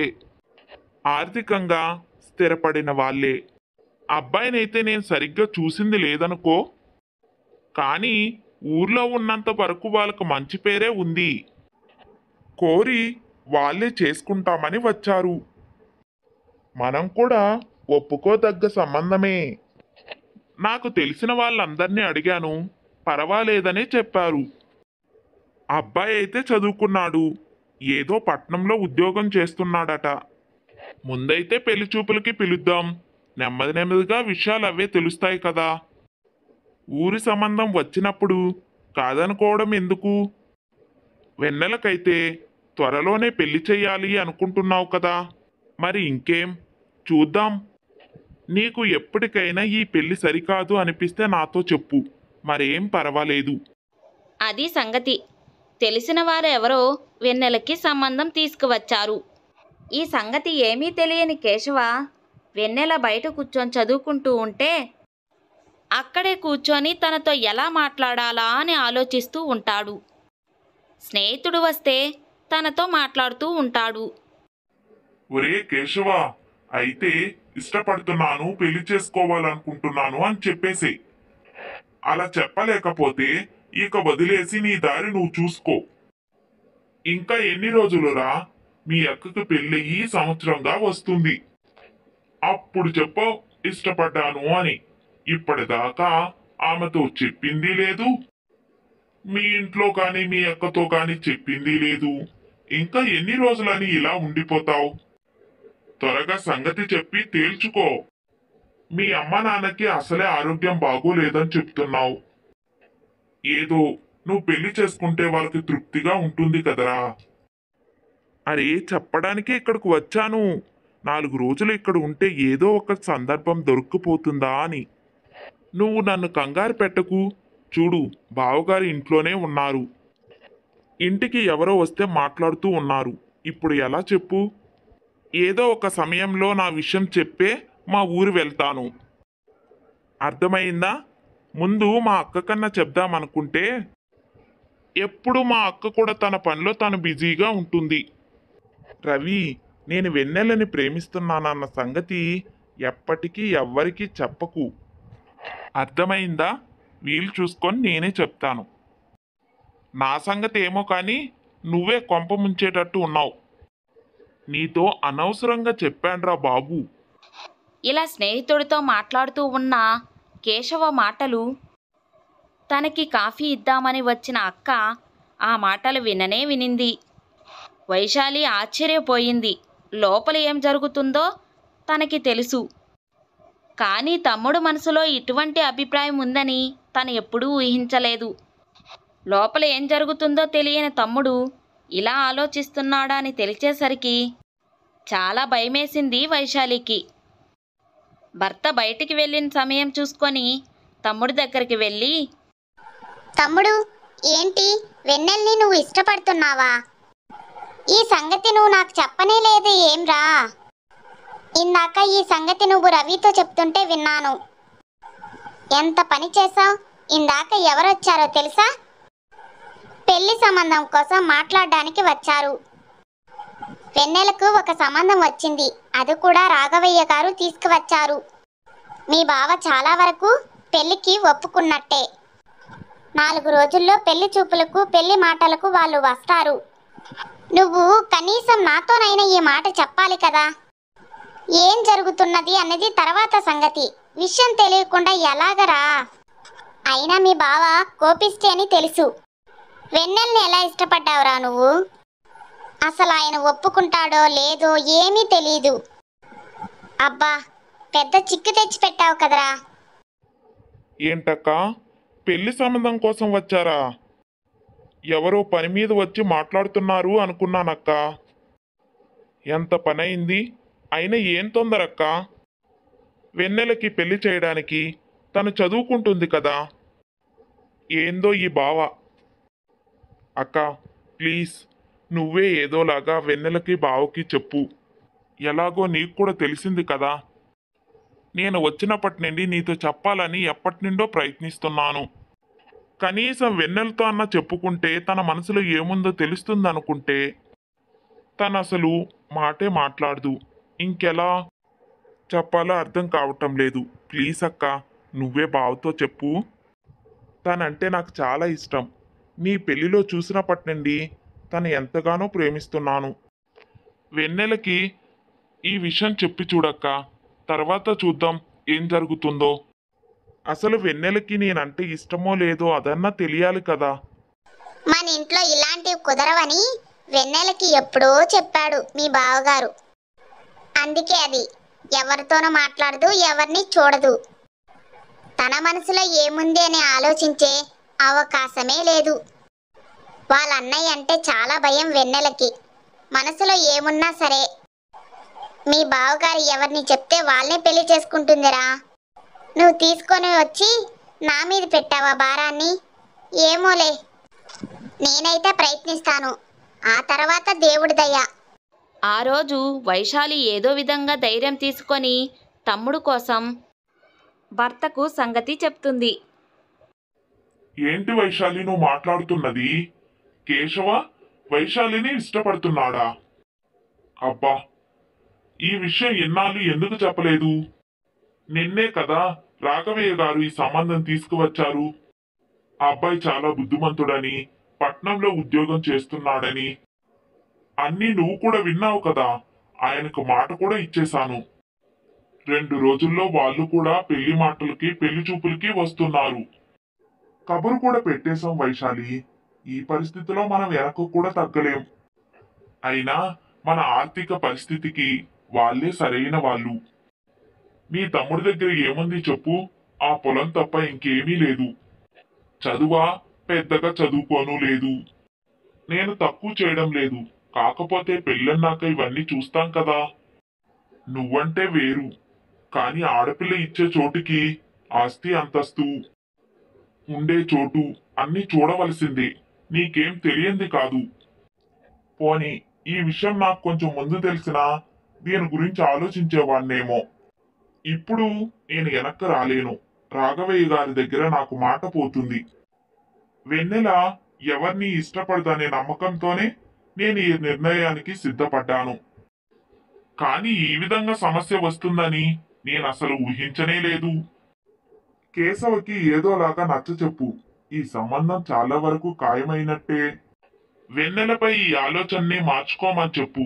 ఇంతకంటే నేనేం చేయలేను. నువ్వేమీ అనుకోనంటే ఒక మాట చెప్తాను. వాళ్ళకు పరిస్థితికి తగ్గట్టు వేరే అమ్మాయిని చూసుకొని పెళ్లి చేసుకోమను. మరోలా అనుకోక వైశాలి. ఇక్కడ దాకా వచ్చాక ఈ విషయం చెప్పక తప్పలేదు. ఇక్కడితో వదిలేక దీన్ని మరింత సాగదీశారంటే నా విషయం మీకు తెలిసిందే. ఇక్కడితో వదిలేస్తే అందరికీ మంచిది. వైశాలికి తెలుసు కిట్టయ్య ఇలాగే అంటాడని. కొంచెమైనా ఆలోచించకపోతారా అని తమ్ముడు కోసం ప్రయత్నించింది. కానీ అది ఫలించలేదు. కేశవకు బావ చెప్పిన మాటలు చెప్పక తప్పలేదు వైశాలికి. కేశవ చాలా బాధపడ్డాడు. తను కొంచెం ముందు చెప్పింటే ఫలితం ఇంకెలా ఉండేదో ఊహించుకుంటేనే చాలా బాధ కలిగింది కేశవకు. అప్పటికి ఏదో విధంగా చెప్పాలని ఇక్కడికొచ్చి ఉన్నాడు. కానీ ఇంతలోనే ఈ విషయం చేదాటిపోయింది. కేశవ చాలా బాధపడ్డాడు. తిరిగి తన ఊరి వెళ్ళిపోవాలని అనుకుంటాడు. వైశాలి కూడా చాలా బాధపడుతుంది. పాపం తమ్ముడు నిరాశతో ఇంటికి బయలుదేరాడు. తనకి ఏం చెయ్యాలో పాలుపోలేదు. భర్త మాటల్ని కాదని చెప్పలేదు. అలాగని తమ్ముడు బాధని చూడలేదు. దిగాలుగా కూర్చొని ఆలోచిస్తూ ఉంటుంది వైశాలి. అప్పుడు వెన్నెల అక్కడికి వచ్చి, వదినా, ఎందుకలా దిగాలుగా కూర్చున్నావు? కేశవ ఎందుకని హడావిడిగా వెళ్ళిపోయాడు వదినా? ఏం జరిగింది? అన్నయ్య ఆయన్ని ఏమన్నా అన్నారా? జరిగిన సంగతంతా చెప్పి వెన్నెల మనసును ఎందుకు పాడు చేయాలి అనుకున్న వైశాలి ఏమీ చెప్పలేక ఏమీ లేదన్నట్టు మౌనంగా ఉండిపోయింది. అప్పుడు వెన్నెల, నువ్వు ఏమీ అనుకోనంటే నీకొక విషయం చెప్తాను వదినా. ఇంతకాలం చెప్పడానికి నాకు ధైర్యం రాలేదు. కానీ ఇప్పుడు చెప్పకపోతే ఏమవుతుందో అన్న భయం వేస్తుంది. నాకు కేశవ అంటే ఇష్టం. ఎప్పటి నుండో ఈ మాట నీకు కానీ ఆయనతో కానీ అన్నయ్యతో కానీ చెప్పాలని అనుకుంటున్నాను. అన్నయ్యతో చెప్పడానికి ధైర్యం లేదు. నీతో చెప్తే నువ్వేమంటావు అన్న భయం. ఇక ఆయనతో అయితే మాట్లాడడానికే కుదరదు. ఇప్పుడు 2 రోజులు మన ఇంట్లో ఉన్నారా, మాట్లాడదామంటే అన్నయ్య చూస్తే ఏమంటాడు అన్న భయం. అందుకే నేను చెప్పలేకపోయాను. ఆయన మనసులో నా గురించి ఏముందో తెలియదు. కానీ నిన్న పెళ్లి సంబంధం వచ్చిందంట కదా, అన్నయ్య చెప్పాడు. ఇంకో 2 రోజుల్లో వాళ్ళు పెళ్లి చూపులకు కూడా వస్తున్నారని. ఇక ఇప్పుడు కూడా నీతో మాట్లాడకపోతే ఇంకా ఏం జరుగుతుందో అనే భయమేసి నీతో చెప్తున్నాను. ప్లీజ్ వదినా, నువ్వే ఎలాగైనా అన్నయ్యతో నా విషయం చెప్పవా? ఎలాగైనా ఈ పెళ్లి చూపులు ఆపాలి. వెన్నెల చెప్పిన మాటలకి వైశాలికి మతిపోయింది. ఒక పక్క తమ్ముడు బాధపడుతున్నాడు అనుకుంటే ఇంకో పక్క ఆడపడుచు కూడా బాధపడుతుంది. ఒకరిపై ఒకరికి ఇంత ప్రేమ ఉంచుకొని చెప్పుకోకుండా ఎవరికీ చెప్పకుండా విషయం ఇంతవరకు తీసుకువచ్చారు. విషయం చెప్తే భర్త ఏమంటాడో ముందే తెలుసు. అసలు సంగతి వెన్నెలతో చెప్పాలి. అసలు ఈ సమస్య ఎలా తీరుతుంది అని తల పట్టుకుంది వైశాలి. వెన్నెల, మీ అన్నయ్య సంగతి తెలిసిందే కదా. ఇటువంటి సమయంలో మీ అన్నయ్యకి ఈ విషయం చెప్తే చాలా కోప్పడతారు. ఇప్పటికే ఊర్లో తన మాట ఇచ్చేశారు. వాళ్ళు పెళ్లి చూపులకు కూడా వస్తున్నారు కూడా. ఇప్పుడు మీరు రావద్దని చెప్తారా? నువ్వే చెప్పు, చూద్దాం ఏం జరుగుతుందో. అయినా నీకంత ఇష్టం ఉండేటప్పుడు నాతో చెప్పిండాల్సింది కదా. నేనైనా ఒకసారి మాట్లాడుండేదాన్ని. ఇప్పుడు పెళ్లి మాటలకు కూడా వస్తుంటే మనం ఆపలేమమ్మా. సరే, చూద్దాం ఏం జరుగుతుందో. నువ్వు ధైర్యంగా ఉండు. అయినా మాకు పెద్దగా ఆస్తులేమీ లేవు. నువ్వు ఆ ఇంట్లో కష్టపడతావు వెన్నెల. కేవలం మాకు పొలం మాత్రమే ఉంది. కేవలం వ్యవసాయం చేశాక దాంట్లో ఎంత మాత్రం వస్తుందని? ఇక్కడ ఉన్న భోగభాగ్యాలు అక్కడ ఉండవు. నీకు అటువంటి జీవితం కంటే ఇప్పుడు అన్నయ్య చూసిన సంబంధమే మంచిది. అబ్బాయి పట్నంలో ఉద్యోగం చేస్తున్నాడు కదా, ఆస్తి పాస్తి ఉంది. అటువంటి చోటే నువ్వు సుఖపడతావు. ఈరోజు ఉండి రేపు వెళ్ళిపోయే డబ్బు కోసం ఏం విలువిస్తాం వదినా? ఇవాళ లేకపోవచ్చు, రేపు పొద్దున్న కేశవ్ కూడా సంపాదించవచ్చు కదా. ఎవరికి తెలుసు, వ్యవసాయం అయితే మాత్రం పంటలు బాగా పండితే అందులో కూడా బాగా ఆదాయం వస్తుంది కదా. కావాలంటే నేను కూడా ఉద్యోగం చేస్తా. చదువుకున్నాను కదా, అలా ఇద్దరం కలిసి ఆస్తులు కూడా కూడబెట్టచ్చు. డబ్బుకు విలువిస్తామా? ఈరోజు వీళ్ళు ఆస్తిపరుల్లో అయ్యుండొచ్చు, ఏదో ఒక రోజు అది పోదని నమ్మకం ఏముంది? కానీ కేశవ తను ఉండే విధానం, తన మాటలు అన్నీ పద్ధతిగా ఉంటాయి. చాలా పద్ధతిగా ఉంటాడు. అందుకనే తనని ఇష్టపడ్డాను. నువ్వు అన్నది నిజమే కావచ్చు. ఇప్పుడు చెప్తే అన్నయ్య ఏమంటాడో ఏమో. అలాగని మనసు చంపుకొని ఇంకో పెళ్లి చేసుకోవాలా వదినా? ఒకవేళ కేశవ అంటే ఇష్టం లేకపోతే అన్నయ్యకి నేను అసలు పెళ్ళే చేసుకోను. అంతేకాని బలవంతంగా ఇంకొకరిని నేను పెళ్లి చేసుకోలేను. అన్నయ్య నన్ను అడిగితే ఈ సంబంధం నాకు అసలు ఇష్టం లేదని చెప్పేస్తాను. నన్ను ఏమైనా అనని, అన్నయ్య కోపం వచ్చినా పర్వాలేదు. ఇలా చెప్పి వెన్నెల బాధపడుతూ లోపలికి వెళ్ళిపోతుంది. అసలు సంగతి వైశాలి వెన్నెలకి చెప్పనే లేదు. కేశవ కూడా తనని ఇష్టపడుతున్నాడని ఆ మాట చెప్తే వెన్నెల బాధ మరింత పెరుగుతుంది. ఆ విషయం తెలుసు కాబట్టి నెమ్మదిగా వెన్నెలకే నచ్చజెప్పాలని చూసింది. అయితే ఇద్దరి బాధను చూసి వైశాలి చాలా బాధపడింది. ఏ విధంగా వీళ్ళిద్దరికీ న్యాయం చేయగలనా అని రకరకాలుగా ఆలోచించింది. మరి అయితే వెన్నెల కేశవ ఒక్కటవుతారా? వైశాలి వెన్నెలను కేశవను కలుపుతుందా? ఇవన్నీ తెలియాలి అంటే తర్వాత భాగం చూడక తప్పదు. పూర్వం రామాపురం అనే గ్రామం ఉండేది. ఆ గ్రామానికి చివర్లో ఒక పూరి గుడిసెలో రంగయ్య గౌరీ అనే దంపతులు ఉండేవాళ్ళు. రంగయ్య అదే ఊరిలో చిన్న చిన్న పనులు చేసుకుంటూ ఉండేవాడు. గౌరీ అక్కడే ఇంటి దగ్గరే తాటాకు బుట్టలు అల్లుతూ ఉండేది. వాళ్ళు కటిక పేదవారైనప్పటికీ నిత్యం విఘ్నేశ్వరుణ్ణి పూజిస్తూ ఉండేవాళ్ళు. ఒకరోజు పూజ చేస్తూ, గణపతి, మా దగ్గర ఏమీ లేకపోయినా నీకు నిత్యం పూజలు చేసుకుంటూ ఉన్నాము. మాకు పెళ్ళయి చాలా సంవత్సరాలు అయినప్పటికీ మాకు సంతాన భాగ్యమే లేదు. మాకు సంతానం కలిగేలా చూడు తండ్రి. అలా రోజు సంతానం కలగడం కోసం గణపతిని నిత్యం మొక్కుకుంటూనే ఉండేవాళ్ళు. రంగయ్య ప్రతిరోజు పని కోసం ఊరిలోకి వెళ్ళి చిన్న చిన్న పనులు చేస్తూ చీకటి పడే సమయానికి పనులన్నీ ముగించుకొని ఇంటికి చాలీ చాలని డబ్బులతో వెళ్ళేవాడు. వాటితోనే జీవనం గడుపుతూ ఉండేవాళ్ళు. గౌరీ, పనిచేసి వచ్చి అలసిపోయాను, ఏమైనా ఉంటే పెట్టు. ఇంట్లో సరుకులన్నీ నిండుకున్నాయండి, ఏమీ లేవు. దుకాణానికి వెళ్ళి సరుకులు తీసుకొని వద్దామన్నా ఇంట్లో చిల్లి గవ్వలేదు.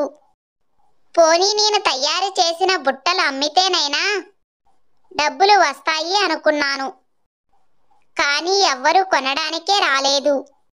గౌరీ, మనం రోజు గణపతిని పూజిస్తున్నా మనకి సంతానం కాదు కదా, మన మీద దయ కూడా చూపించడం లేదు. గణపతయ్య మన మీద చాలా కోపంగా ఉన్నట్టు ఉన్నారు. ఈ లోకంలో అందరినీ పుట్టించి వాళ్ళకి సంతోషాలని సిరి సంపదలని ఇచ్చింది, మనకు మాత్రమే బాధను ఇస్తున్నాడు. గణపతయ్య ఎప్పుడూ మనకు తోడుగానే ఉంటాడు. రెక్కలు ఇచ్చింది కష్టపడి పని చేయడానికి. ఈ మాత్రం కూడా లేని వాళ్ళు ఈ ప్రపంచంలో చాలా మందే ఉన్నారు. మనం ఉన్న దాంట్లోనే తృప్తిపడి మనం కష్టపడి పనిచేద్దాం. మనకి మంచి రోజులు వస్తాయి. అప్పటిదాకా మన కష్టాలన్నిటినీ ఇష్టాలుగా మార్చుకొని ఆనందంగా ఉండాలి. అవును, నువ్వు చెప్పింది నిజమే.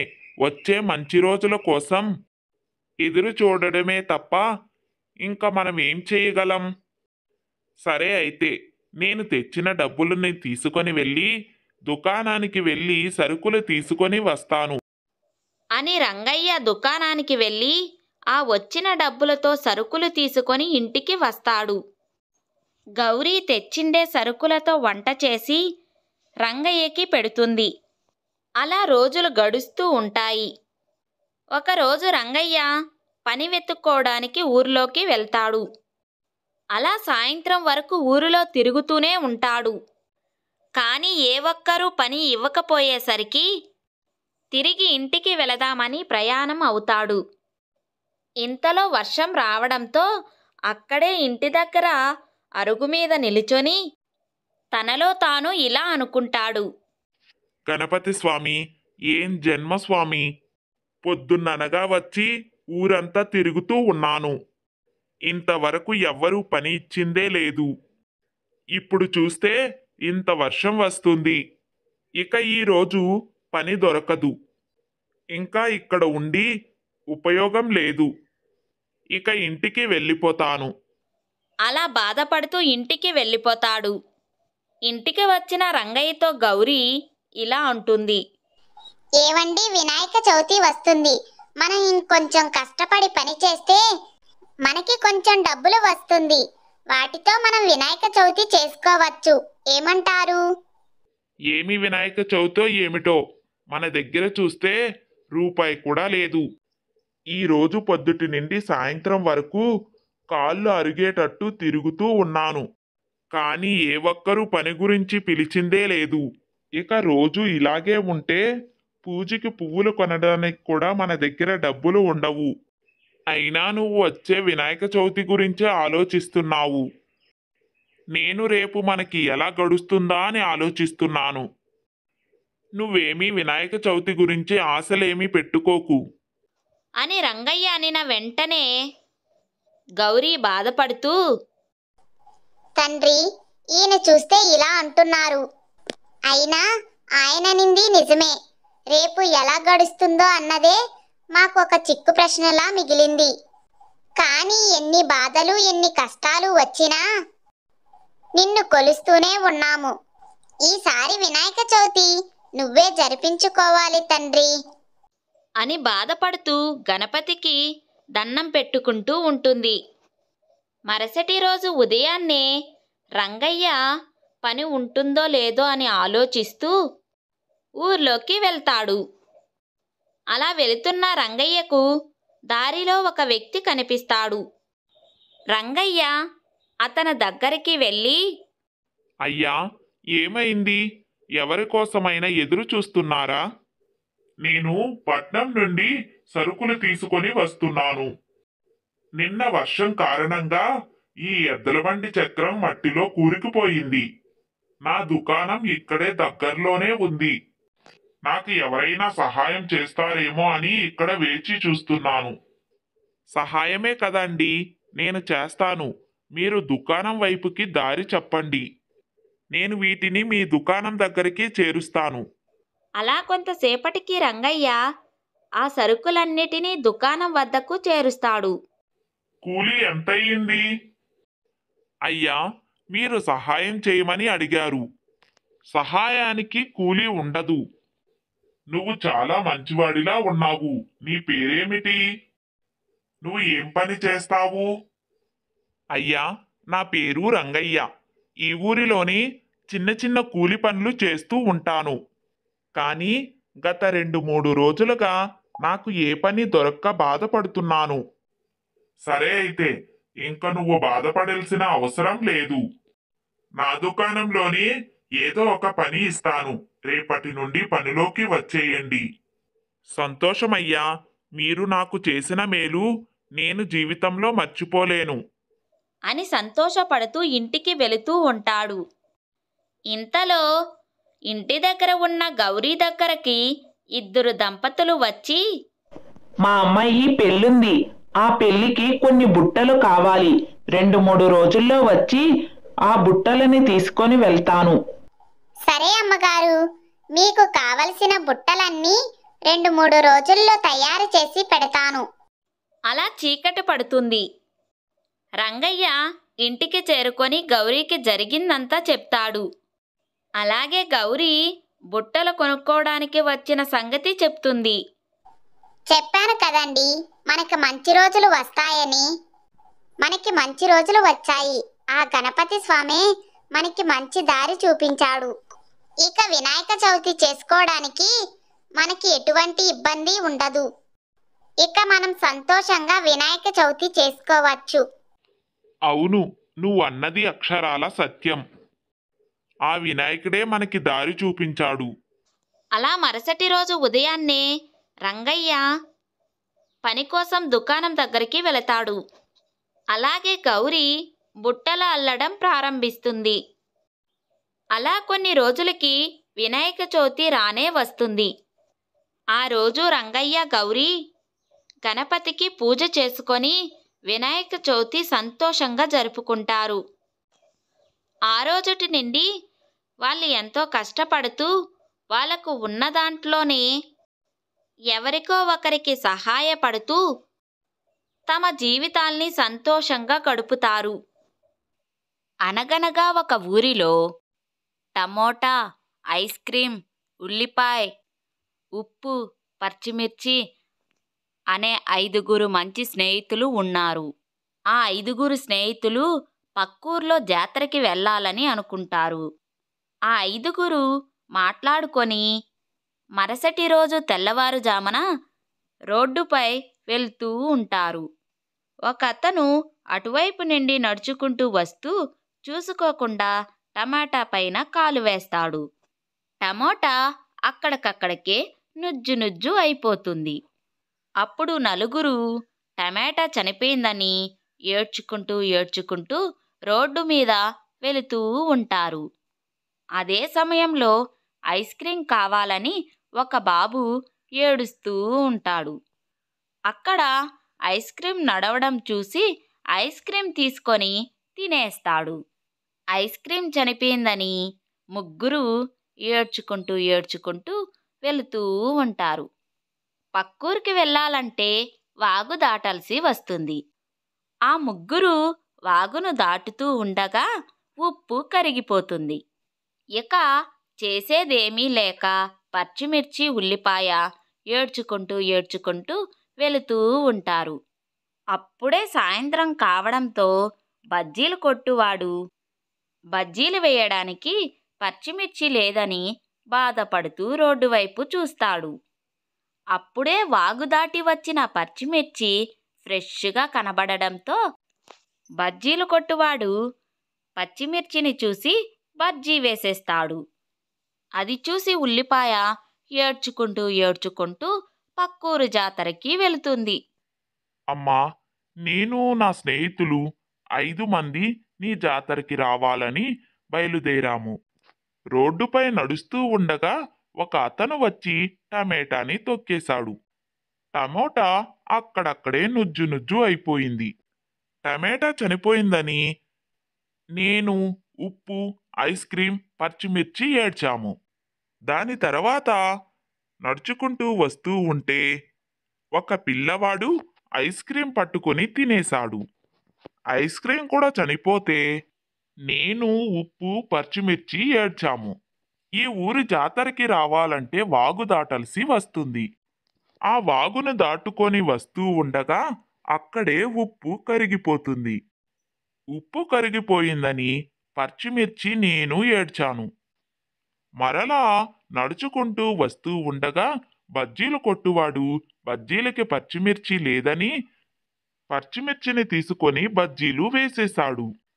అప్పుడు నేనొక్కదాన్నే పచ్చిమిర్చి చనిపోయిందని ఏడ్చుకుంటూ నీ జాతరకు వచ్చానమ్మా.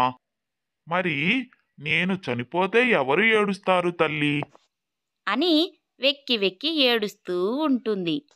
అప్పుడు ఉల్లిపాయ బాధను అర్థం చేసుకున్న అమ్మవారు ప్రత్యక్షమై నిన్ను ఎవరైతే చంపేస్తారో వాళ్ళే ఏడుస్తారు.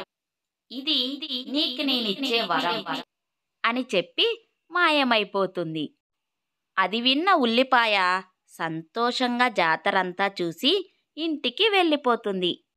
ఆ దేవత ఇచ్చిన వరం వల్ల ఉల్లిపాయ కోసిన ప్రతి ఒక్కరూ ఏడుస్తారు. చూశారు కదా, మన వీడియో కన్నా నచ్చినట్లయితే లైక్, షేర్, సబ్స్క్రైబర్ చేసుకోండి. మరో మంచి వీడియోతో మళ్ళీ కలుద్దాం.